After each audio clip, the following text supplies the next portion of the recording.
Most people think the worst teams in American sports history are ancient relics from black and white eras when players smoked cigarettes at halftime, but some of the most pathetic, historically embarrassing collapses happened recently. Like, embarrassingly recently. So today we're breaking down the absolute worst teams in American sports history, and we're starting with one that happened 2 years ago. 2024 Chicago White Sox. The 2024 Chicago White Sox went 41 and 121. That's not a typo, that's a .253 winning percentage across a full 162 game season, making them the biggest losers in modern baseball history. And this isn't some scrappy expansion team figuring out how to hold a bat for the first time. This is the Chicago White Sox, an established franchise, a team that won the World Series less than 20 years ago. The warning signs were immediate. After just 9 games, the White Sox had a run differential of -30. 9 games in, and the season was already a crime scene. 8 different pitchers recorded losses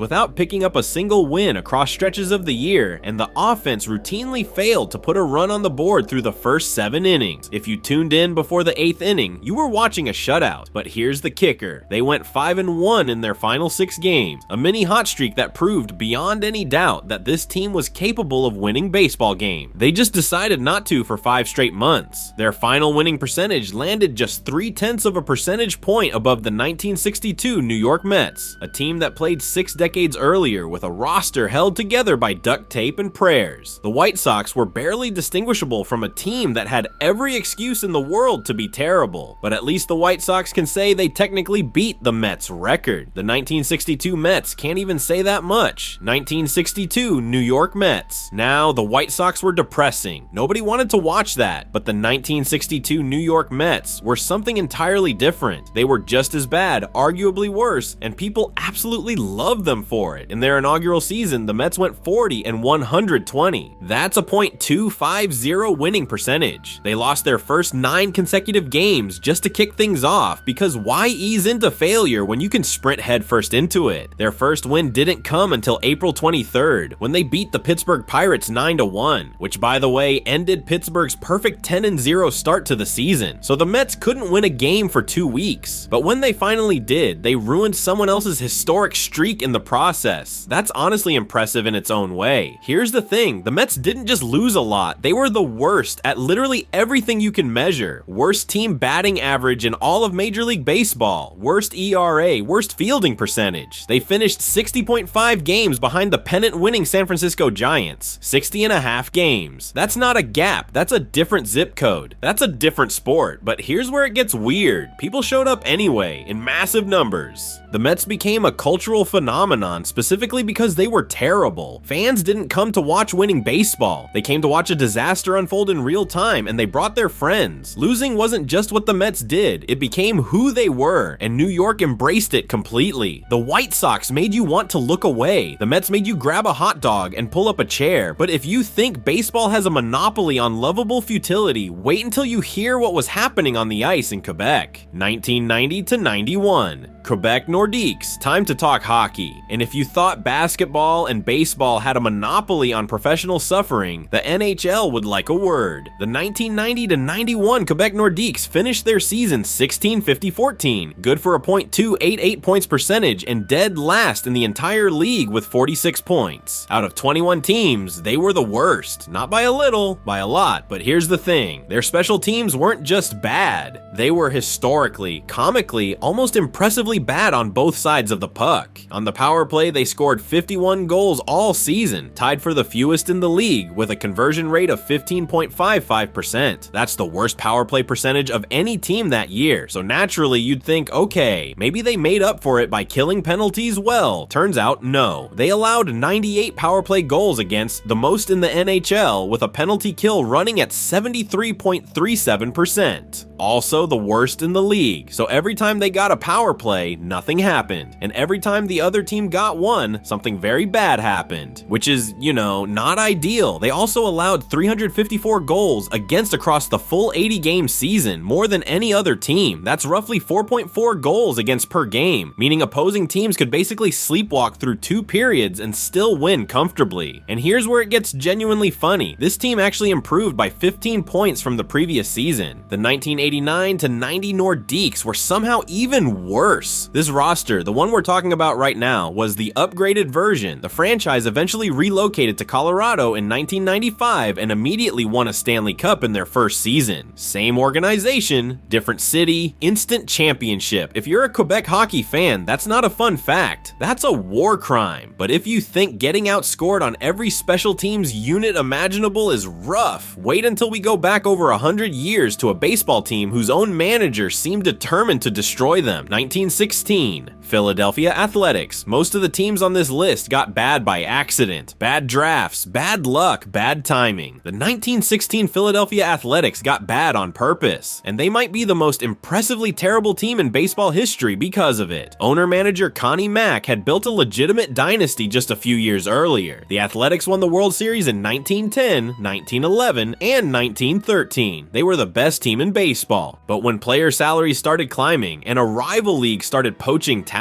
Mack looked at his books, looked at his roster, and decided the smart financial move was to burn everything to the ground. He sold off every star player he had, every single one. Not to rebuild, not to retool, to save money. This wasn't a rebuild, it was an arson job disguised as a business decision. The result was a team that went 36-117, a .235 winning percentage. They finished 54.5 games behind first place. But here's the stat that really puts it in perspective. They didn't just finish last, they finished 21 games behind the next worst team, the St. Louis Browns. 21 games. That's not a gap, that's a canyon. That's not a bad team, that's a different sport. The fielding was genuinely comical. The team committed 314 errors on the season, averaging more than 2 per game. Shortstop Whitey Witt alone was responsible for 78 of those, which is the kind of number that makes you wonder if he was playing with oven mitts on. And the pitching staff had 8 guys on the roster who recorded losses but 0 wins. 8 pitchers, combined 0 victory. Hey coach, which one of us is starting today? Doesn't matter. You're all going to lose. The worst part? This was somehow a downgrade from the year before when they went 43-109. The collapse was accelerating. Mack had created baseball's first intentional tank job decades before tanking even had a name. But if you think a team choosing to be terrible is bad, wait until you see what happens when an expansion team has no choice in the matter. 1974-75, Washington Capitals, 8 wins. That's it. In an 80-game NHL season, the Washington Capitals won 8 times. Their inaugural 1974-75 campaign produced a record of .867.5, good for a .131 points percentage, and it remains the worst single season in NHL history. Not the worst expansion season, the worst season, period. And the road record is where this goes from bad to genuinely surreal. The Capitals went 1-39 away from home, 1 win in 40 road games. They set the NHL record for most consecutive road losses at 37, most road losses in a season at 39, and most consecutive losses overall at 17. That's not a hockey team, that's a traveling donation service for other franchises' stats. Here's the thing, they entered the league alongside the Kansas City Scouts as expansion partners. Same draft pool, same disadvantages, same growing pains. The Scouts finished with 41 points. The Capitals finished with 21, literally half. Even by the already brutal standards of expansion hockey, Washington was in a category entirely by itself. But the defensive numbers are what really paint the picture. The Capitals allowed 446 goals against across 80 games. That's a goals against average of 5.58, the worst in NHL history. To put that in perspective, opposing teams were scoring nearly 6 goals per game on them. Every single night was a blowout, not occasionally, not most of the time, essentially always. And that single road win, it came on March 28th, 1975, a 5-3 victory over the California Golden Seals. 37 consecutive road losses, and then they beat a team that was barely clinging to existence itself. They proved they could do it all along, which is somehow worse. Months of futility, and the answer was just, yeah, we were choosing not to. Cool. That's also a thing that happened. But if you think losing on ice is bad, wait until you hear about a baseball team whose own owner deliberately destroyed them from the inside. 1899 Cleveland Spiders. This is the one. The team that every baseball historian, every statistician, and every every person who's ever looked at a box score points to and says, that's the worst professional baseball team that has ever existed. And honestly, it's not even a conversation. The 1899 Cleveland Spiders went 20-134 across a 154 game season. That's a .130 winning percentage. If you flipped a coin before every game, you'd win roughly 77 times. The Spiders won 20. They were literally worse than random chance by a factor of nearly 4. But here's the thing, this team had Cy Young just 1 year earlier, the man they named the pitching award after, the winningest pitcher in the entire history of professional baseball. So how do you go from having the greatest arm the sport has ever produced to losing 134 games in a single offseason? Simple, your owner gives him away. Frank Robison owned both the Cleveland Spiders and the St. Louis Perfectos. Before the 1899 season, he transferred Cy Young and every other talented player from Cleveland to St. Louis. He didn't just tank, he cannibalized one franchise to feed another. Didn't even bother selling them for money, just moved them across the roster like furniture. What was left was a skeleton crew of replacement level players who proceeded to set records that still stand 125 years later. Their longest winning streak the entire season was 2 games. They lost 40 out of 41 consecutive games at one stretch, which is a number that stops making sense if you think about it too hard. Their September record was 1-27, 1 win in an entire month. They finished dead last in runs, doubles, triples, home runs, batting average, slugging, and stolen bases. Every single meaningful offensive category. They weren't just bad at one thing, they were the worst at everything simultaneously for an entire season. The 24-game losing streak they strung together still stands as the National League record. Nobody has touched it in over a century, which is, you know, not ideal, but at least the Spiders had the excuse of being deliberately gutted by a sociopathic owner. The next team on this list walked into their first season with nothing and somehow managed to make even that look generous. 1992-93 Ottawa Senators. The Ottawa Senators won their very first game in franchise history, beat the Montreal Canadiens 5-3, one of hockey's most legendary, most storied franchises, and the brand new Senators walked in and punched them in the mouth on opening night. Incredible stuff. Storybook beginning. The kind of moment that makes you think maybe this expansion thing won't be so bad after all. They didn't win again for nearly 2 months. Their next victory didn't come until November 25th, and by that point, the damage was already catastrophic. But the home ice struggles were nothing compared to what happened on the road. The 1992-93 Senators set an NHL record for longest road losing streak at 38 consecutive games. That streak ran from October 10th all the way to April 3rd. Their only road win of the entire season came on April 10th against the New York Islanders, the second to last game of the year. That's over 5 months without winning a single game away from home. 5 months.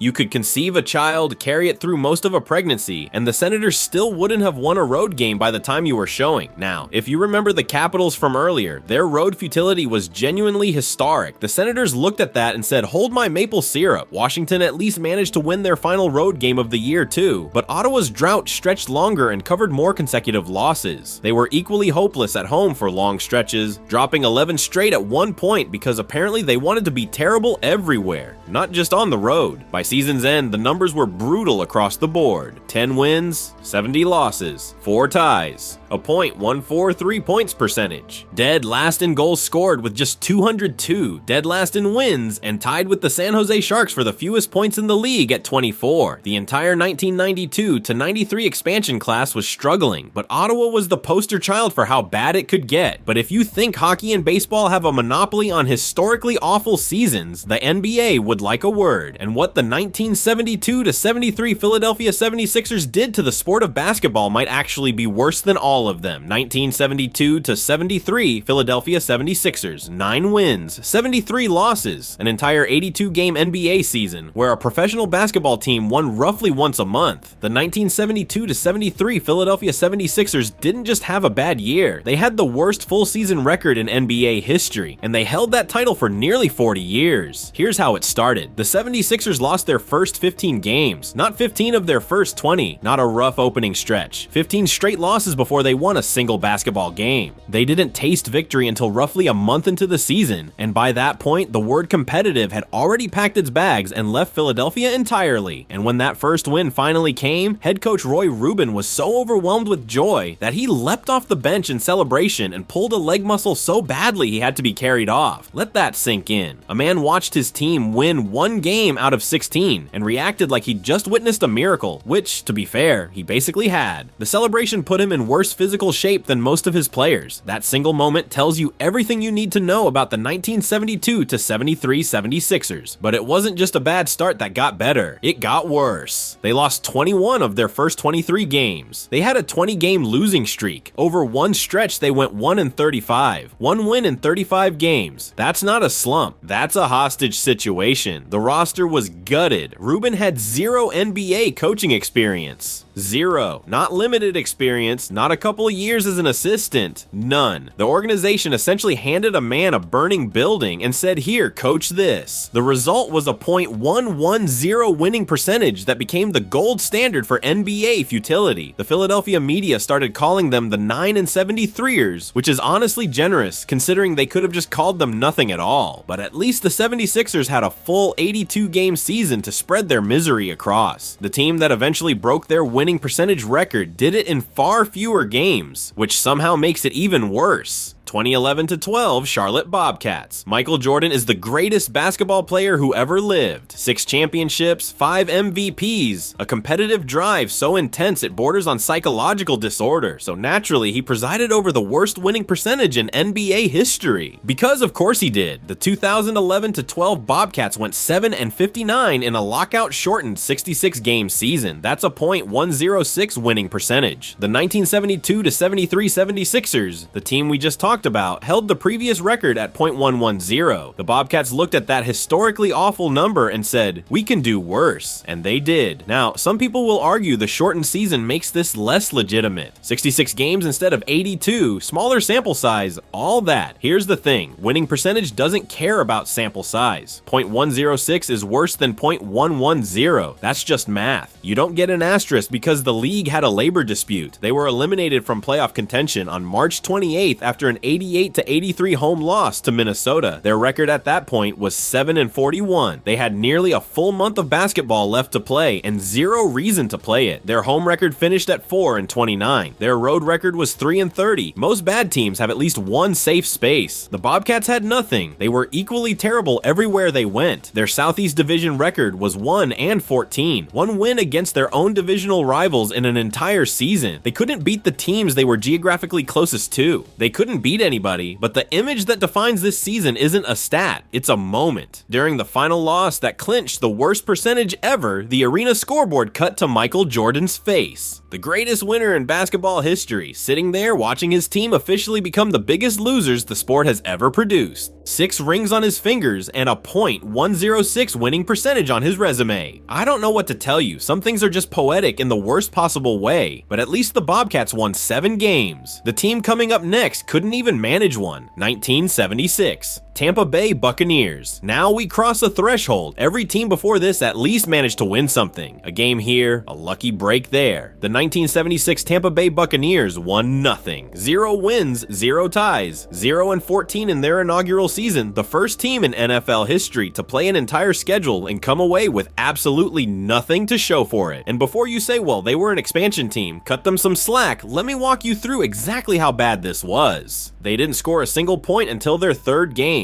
Not a touchdown, not a field goal, not even a safety. They didn't find the end zone for a touchdown until game 4. That's nearly a month of NFL football where your offense is essentially decorative. On the season, they averaged 8.9 points per game. They were shut out 5 separate times. 5 games where the scoreboard operator on Tampa's side could have just gone home early. Their worst loss was a 42-0 demolition by the Pittsburgh Steelers, who were the defending Super Bowl champions at the time. So, you know, fair fight. But the real number that tells you everything is the point differential. Minus 287 on the season. That's minus 20.5 per game. The worst by any NFL team since the 1970 merger. They lost by more than a touchdown in 11 of their 14 games. The 3 close ones were the exceptions, not the rule. Head coach John McKay became famous for his post-game press conference humor because there was literally nothing else to be positive about. When asked about his team's execution, he reportedly said he was in favor of it. Which is, you know, not ideal when you're the guy in charge. The Bucks were so bad they extended their losing streak into the next season, eventually reaching 26 consecutive losses before finally winning a game in 1977. But the 1976 season stands alone as the original NFL zero, the blueprint for complete professional football failure. Here's the question though, is going 0-14 in a 14-game season actually worse than going 0-16 in a 16-game season? Because another team managed to pull that off, and the answer might not be as obvious as you think. 2008 Detroit Lions. Every other team on this list has some kind of excuse. Expansion rosters, lockout shortened seasons, owners literally stealing players. The 2008 Detroit Lions have nothing. They were a legacy NFL franchise with decades of history, first-round draft picks, and a full 16-game schedule to find just one single win. They found 0.016, the first team in NFL history to lose every game in the modern format. But here's the thing, this wasn't a freak accident. This was the inevitable conclusion of nearly a decade of organizational rot, and it all traces back to one man, Matt Millen. Millen was hired as general manager in 2001 with zero front office experience. He was a TV analyst, and over the next 7 years, he compiled a 31-84 record that systematically dismantled one of the NFL's oldest franchises from the inside out. His draft strategy, if you can call it that, was to spend first-round picks on wide receivers 3 times in his first 5 drafts. Charles Rogers, Roy Williams, Mike Williams. He also burned a top 3 pick on quarterback Joey Harrington, who flamed out spectacularly. The long-term salary obligations from these failed draft picks exceeded $146 million over 6 years. That's not a bad draft class. That's a financial sinkhole that swallows an entire franchise's ability to compete. And the cruelest part? They actually had elite talent. Calvin Johnson was drafted in 2007, one of the most physically gifted receivers in football history. The man was catching passes on a team that couldn't win a single game. Picture the best player at your job working overtime every day, while the building literally collapses around him. That was Calvin Johnson's 2008 season. Millen was finally fired mid-season, but the damage was already baked into the cap sheet. The Lions were still paying contracts from the 0-16 era 6 years later. 6 years. One catastrophic front office tenure poisoned the franchise for an entire generation of fans. Detroit didn't just lose 16 games, they lost a decade. But if you think going 0-16 once is bad, wait until you hear about the team that did it and somehow made it look even worse. 2017 Cleveland Browns. Every team on this list has one thing in common. They all hit rock bottom. But the 2017 Cleveland Browns didn't hit rock bottom. They spent an entire decade digging toward it, and the 0-16 season was just the moment they finally broke through to the other side. Let's start with the number that tells you everything. 14 different starting quarterbacks in 10 years. From 2007 to 2017, the Browns cycled through 14 guys under center. That's not a quarterback carousel. That's a quarterback revolving door in a building that's also on fire. 6 different head coaches over that same stretch, 0 winning seasons.